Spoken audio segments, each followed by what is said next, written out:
Sampai bawahan aku itu diceritain semua. Pasal 27 ayat 3 UITE ancaman hukumannya maksimal 4 tahun penjara dan atau denda maksimal 700. Hello everyone, I'm Mr. Kim and welcome back to my YouTube channel. Teman-teman yang lagi nonton, gimana kabarnya hari ini? Apakah dalam kondisi yang baik-baik saja? Atau mungkin sebaliknya ya?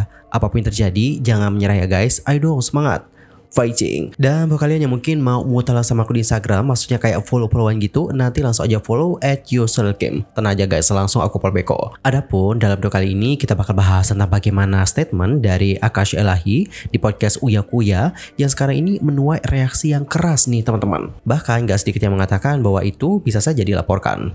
Lantas, apa yang terjadi? Yuk mari kita kulik bareng-bareng. By the way, sebelum kita lanjut, aku mau rekomendasiin dulu hair serum oil yang aku pakai. Ini tuh adalah hair serum dari Me Little Things yang dapat membuat rambut kalian jadi harum, tampak berkilau, lembut, dan juga dapat melindungi rambut dari styling menggunakan alat-alat panas. Salah satunya adalah kayak catokan. Dan buat kalian yang mungkin tertarik juga untuk cobain, nanti bisa langsung mampir ke tab produk aku ya. Thank you so much. Dan sekarang kita akan lanjut ke topik pembahasannya. Untuk pertama mungkin kita bakal kenalan dulu ya guys dengan siapa itu Fanny Alberti dan juga Akash Elahi. In case kalau kalian mungkin belum kenal dengan mereka, teman-teman, Fanny Alberti ini adalah seorang konten kreator asal Pontianak, Kalimantan Barat, dan dia itu menikah dengan Akash Elahi pada tahun 2022. Dan Akash sendiri juga ya sama seperti Fanny, dia juga merupakan seorang konten kreator yang berasal dari Pakistan. Berdasarkan informasi yang aku dapatkan, dia itu disebutkan mulai tinggal di Indonesia sejak tahun 2020 dan dia itu menikah dengan Fanny pada tahun 2022. Dan guys, berdasarkan informasi yang aku dapatkan dari beberapa sumber, pasangan ini diketahui telah berpisah. Jadi pada Januari 2024, Fanny itu diketahui mengunggah dokumen perceraian. Lantas, apakah yang terjadi dengan mereka akhir-akhir ini? Kenapa nama mereka itu ramai banget diperbincangkan, terutama di TikTok? What happened with them? Well, sekedar untuk disclaimer, kita nggak bakal bahas tentang beberapa tuduhan yang dilontarkan, misal tuduhan ini, tuduhan itu, nggak akan kita bahas karena kalau kita mau bahas tuduhan-tuduhan tersebut itu perlu detail yang lebih spesifik lagi guys. Kalau aku bahas sekilas, takutnya nanti bakal jadi misperception, jadi salah, dan kalian yang nggak ngikutin gimana drama awal mereka nanti salah mengartikan. So aku nggak akan bahas tentang itu. Yang akan aku fokuskan untuk bahas di sini adalah tentang bagaimana statement dari Akash Elahi di podcast Uya Kuya yang sekarang ini menuai reaksi yang pro kontra. Itu aja ya guys. Jadi sekedar untuk informasi, Akash Elahi itu hadir di podcast Uya Kuya, di mana di podcast itu dia menjawab beberapa tuduhan yang dilontarkan kepadanya. Nah di sini yang menuai pro kontra adalah soal pembahasan Akash mengenai aspek kebersihan diri sang mantan istri, di mana dia menuduh sang mantan tidak cukup apik merawat kebersihan, termasuk organ intimnya. Pada akhirnya pembahasan inilah guys yang kemudian disorot oleh netizen dan dianggap kurang etik dibahas secara umum. Netizen pun lantas memberikan reaksi pro kontra terhadap podcast tersebut. Selain itu, Fanny sendiri telah menyinggung masalah ini ketika live streaming bersama dengan Hotman Paris dan juga Dokter Detektif. Di mana ketika mereka membahasnya, statement dari Akash tadi disebut berpotensi bisa dibawa ke ranah hukum. Dan berikut adalah potongan live streamingnya guys. Coba kita simak bersama-sama. Diam begini gimana cowok betah sih? Mana aku pendiam? Ya ini dari tadi. Hah? Kalau orang baru kayak gitu memang. Oh gitu? Emang kau nggak pendiam? Kau bukan tipe cewek jutek? Jutek? Jutek, tahu nggak jutek? Tahu lah. Kaku, jarang ngomong. Judas? Enggak ya? Enggak judes. Orang mukanya family friendly gini. Apa? Family friendly. Oh, jadi kalau dia lagi live oke ya? Aku nggak pernah tahu. Lucu tuh. Fanny-nya lucu ya? Biasanya lucu. Jadi siapa lagi? Oh galak sih kadang-kadang, tapi galaknya sama laki-laki sekarang karena udah pernah tersakiti. Ya galak lah, wajar lah kalau diselingkuhin. Kau nggak pernah selingkuh? Hah? Selama kau kawin siri pernah nggak kau selingkuh? Nggak pernah, tapi ada dia nuduh. Dia kan ke podcast. Sampai bawahan aku itu diceritain semua. Ke podcast siapa deh, Rel? Si laki-laki ini. Dia ke podcast siapa? Ke Uya ya? Uya. Oh ya, terus dia ngomong apa? Ngomong bagian bawah aku. Hah? Iya. sampai darah dan lain-lain pokoknya. Itu bisa kena loh. Iya. Nggak mungkin lah Uyakuya ngomong gitu. Bukan sih. Ya nggak mungkin dia live. Maksudnya nggak mungkin Uyakuya live kan begitu. Ada. Emang selalu terbuka. Mas Uyakuya. Terus? Salah satu korbannya. Aku juga kena juga. Dia sama pengacara Mas Uyakuya nggak ngerti ceritanya. Tapi pas sekarang kok diam. Dulu kayaknya ngejeblok banget. Ada banyak di TikTok. Kasih bukti-buktinya. Kok sekarang Mas Uyakuya kagak kedengeran lagi suaranya gitu kan? Udah lanjut yang ini. Kalau yang udah berlalu ya juga ya. Jadi kau dituduh selingkuh? Ada ya. Bukti apa? Itu kan ada dasarnya dong. Pernah kau jalan sama laki atau apa? Nggak ada, dia ngomong doang. Nggak ada bukti juga. Kalau aku ada buktinya. Terus? Dia Tapi kau benar nggak pernah selingkuh? Nggak pernah. Dia tahu pasti. Berarti dia ceritain dalamnya itu. Nih. Biasa. Apa itu? Tadi tuh sama si Iya banyak dia ke podcast banyak. Itu Terus? bisa kena loh pakai kasus ikan asin. Laporin ke polisi aja. ya laporin aja. Itu pencemaran nama baik. Iya, waktu kasus ikan asin tahu nggak yang ikan asin? Yang enggak gitu. Laporin aja. Kena dong. Udah nanti Dokter Vini sama Ida kita urusin ya teman-teman ya. Udah. Laporin aja. Laporin Bisa kena. kita udah. Nggak down nggak waktu itu. Cuma kalau di medsos begitu termasuk yang punya akun juga kena. Malah dia paling berat karena yang menyebarkan dia. Ayo.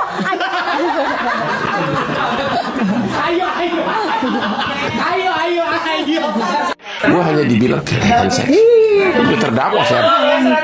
Terdakwa begitu.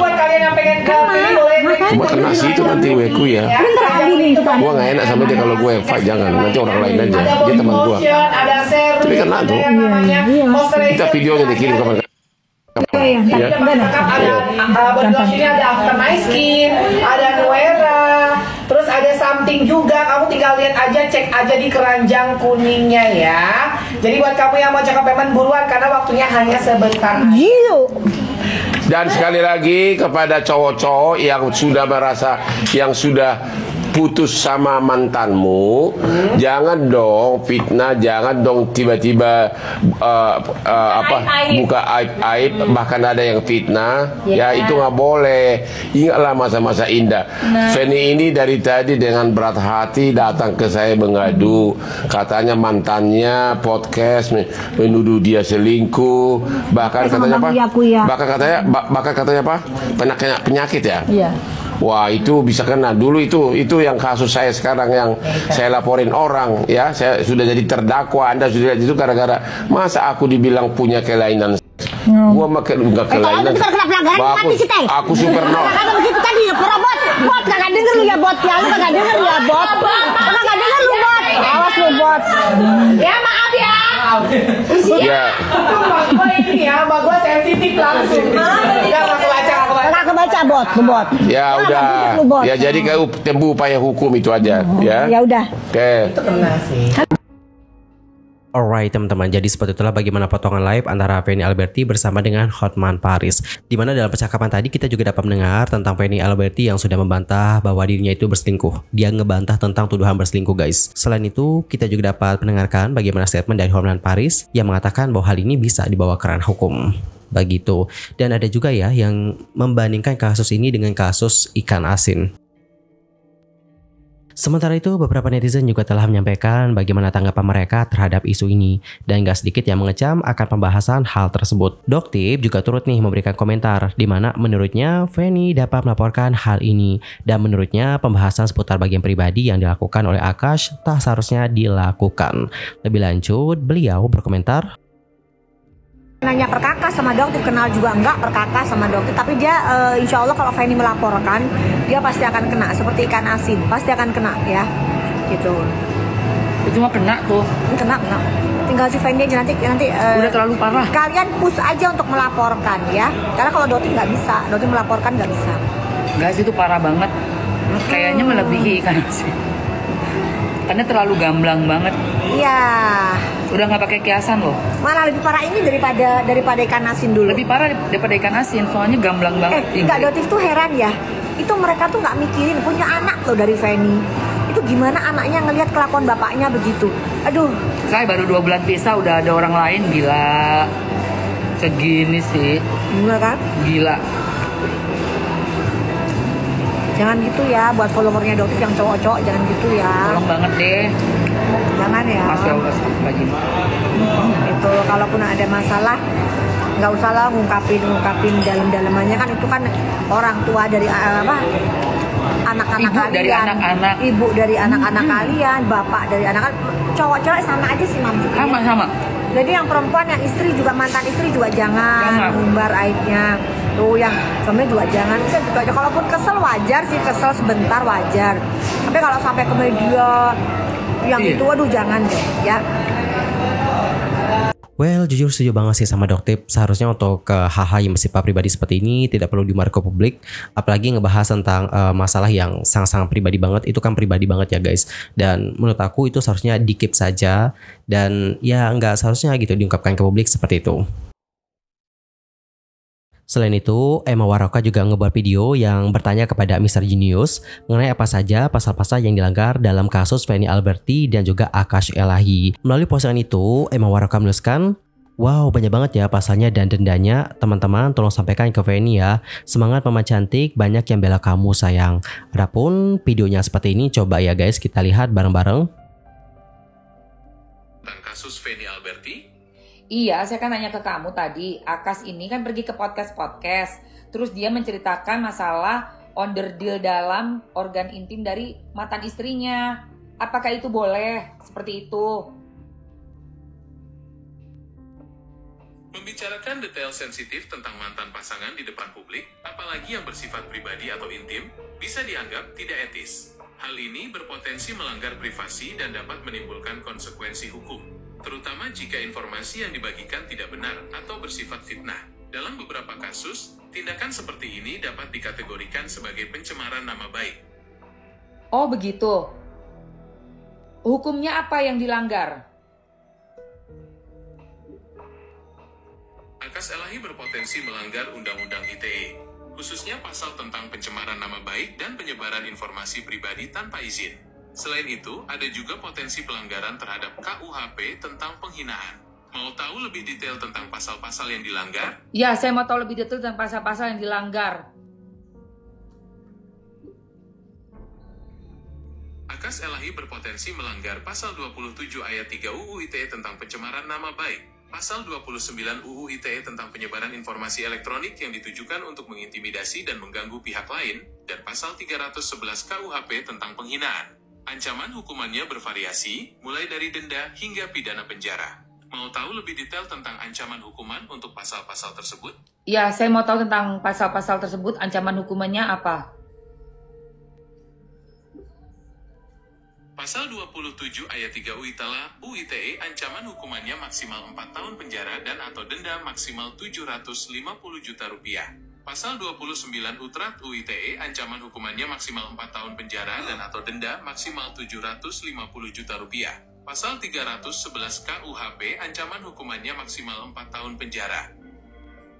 Masya Allah, tabarakallah. Menurut kamu harusnya Feni Alberti melaporkan atau bagaimana?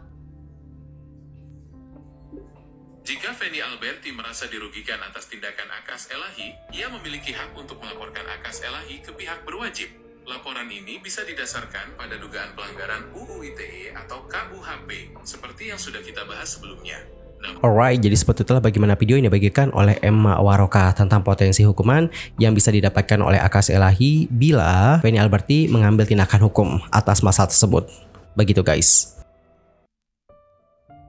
Sementara itu untuk Akash sendiri tampil di podcast Densu, dan di podcast Densu dia juga ditanyakan mengenai statementnya yang sekarang menjadi kontroversi. Dalam pembicaraan tersebut, Densu seperti memberikan tanggapannya. Menurutnya setelah dia mengikuti timeline dari permasalahan Akash, lebih baik Akash itu diam supaya jangan sampai akhirnya dilihatnya kurang baik seperti saling ngebongkar aib. Karena menurut Densu juga ada poin-poin yang disampaikan oleh Akash jatuhnya kayak oversharing. Dan untuk Akash sendiri tampaknya mengiyakan dan juga setuju dengan bagaimana statement dari Densu yang mengatakan bahwa Akash ini juga seperti oversharing. Lebih lanjut, dia mengatakan seperti ini. Oversharing karena when we are in this situation, saat kita lagi membela diri dan mau menjelaskan kita gak salah, so we are in that situation saat keluar apapun. So apa yang pernah terjadi kita lagi sharing. Oke teman-teman, jadi seperti itulah ya bagaimana statement dari Akash. Terus dia juga menjelaskan bahwa dia itu nggak berniat untuk bicara seperti itu. Dan mungkin yang pertama dikarenakan bahasa yang digunakan kurang pas, dan yang kedua dia itu lagi menjelaskan soal tidak adanya penyakit. Dalam hal ini merujuk ke isu penyakit seksual. Keduanya sama-sama nggak ada penyakit seperti itu. Hanya saja menurutnya kurang kebersihan. Lalu Densu nanya ke Akash, tujuan dia ngejelasin itu arahnya kemana sih? Lalu Akash menjawab bahwa hal itu untuk menjelaskan bahwa si mantan gak sakit dan dia gak ada penyakit. Mereka berdua baik-baik saja. Hanya saja menurut Akash, dia atau mantannya itu kurang menjaga kebersihan, dan Akash juga pernah membawanya ke dokter. Lalu Akash juga mengatakan bahwa dia seperti kurang pintar untuk menjelaskan apa yang dia rasakan. Dia seperti kurang dalam pemilihan bahasanya karena kadang dia itu berbicara yang tidak terlalu dia mengerti, sehingga terlihat dia itu seperti membuka aib. Ia pun lantas mengungkapkan penyesalannya kenapa kemarin dia begitu, dan mengatakan bahwa kedepannya dia itu akan lebih berhati-hati dan menggunakan bahasa yang sopan dan juga baik tentang perempuan. Dia pun lantas menjelaskan bahwa itulah alasan kenapa dia itu nggak mau berbicara. Ya dikarenakan dirinya tahu dia itu kayak sering blunder. Dia itu kayak nggak bisa pas untuk mengungkapkan apa yang dia rasakan. Dikarenakan masalah bahasa. Begitu guys. Well, terlepas dari Akash yang mungkin tidak berniat seperti itu, balik lagi ya teman-teman. Ini balik lagi ke Veni-nya. Bagaimana Veni akan menanggapi hal ini? Akankah dia nanti akan melaporkan atau bagaimana? Kita lihat saja bagaimana ke depannya. Well, dari permasalahan ini kita dapat belajar nih guys untuk memilah lagi mana yang bisa kita sharing dan juga mana yang tidak seharusnya kita sharing. Misal untuk Akash tadi kan pengen menjelaskan bahwa dia itu sama-sama nggak punya penyakit nih gitu dengan si mantan gitu. Mungkin alih-alih mengatakan tentang hal tersebut atau yang merujuk kepada bagian pribadi, dia mungkin dapat menunjukkan bukti pemeriksaan kesehatan bahwa dia itu sehat. Menurut aku itu lebih valid sih ketimbang menceritakan tentang bagian pribadi. Dan guys, kalau kalian sendiri gimana pendapatnya akan hal yang satu ini? Antar komen ya di kolom komentar. Anyway teman-teman, cukup sekian aja untuk hari ini. I'm Sulkim pamit dan aku mohon maaf kalau ada kesalahan baik itu dalam ucapan, sikap, tindakan, dan maybe ada misinformation, nanti mohon koreksi ya. Sampai jumpa semuanya dan selamat beraktivitas. Goodbye everyone. Guys, di akhir video ini aku merekomendasiin face care yang aku pakai untuk mengatasi permasalahan wajahku yang kusam, kering, dan juga komedoan. Biasanya aku itu melakukan peeling teman-teman. Aku peeling itu ya 2 kali seminggu, kadang 1 kali seminggu. Dan produk peeling yang aku pakai itu adalah produknya Autumn Pure Nature. Dia juga ada versi yang lebih kecil guys, 30 mili. Dan itu harganya juga terjangkau banget, gak nyampe 50 ribuan. Ini tuh ngebantu untuk membuat wajah itu jadi lebih bersih, lebih cerah, dan komedo-komedo juga dapat terhempaskan teman-teman. Terus pori-pori juga kelihatan mengecil. Dan karena aku pakai peeling ya guys, aku tuh wajib banget pakai moisturizer. Untuk moisturizer sendiri aku pakai moisturizernya Veril. Ini tuh dapat membantu untuk melembabkan, melembutkan, dan juga mencerahkan wajah. Dan harganya juga benar-benar terjangkau banget sih guys. Kemarin aku beli nggak nyampe 50 ribuan. Gak tau sih kalau sekarang. Terus aku juga pakai sunscreen. Kalau sunscreen aku pakai sunscreennya Wardah. Ini yang khusus untuk ke wajahnya yang berminyak dan juga rentan jerawat ya guys. SPF-nya 35 PA+++. Nggak ada white cast dan juga cepat banget penyerap. Dan ada sensasi adem waktu dipakai. Kalau untuk ke sabun cuci muka, aku pakai sabun cuci muka Hada Labu yang Shirojun. Dia itu nggak ada tambahan parfum, alkohol, dan juga pewarna. Ini tuh dapat membantu untuk mencerahkan wajah guys, dan juga mengangkat kotoran dan juga minyak dari wajah kalian. Dan buat kalian yang mungkin tertarik untuk cobain produk-produk ini, nanti bisa langsung mampir ke tab produk aku ya guys. Thank you so much dan bye bye everyone.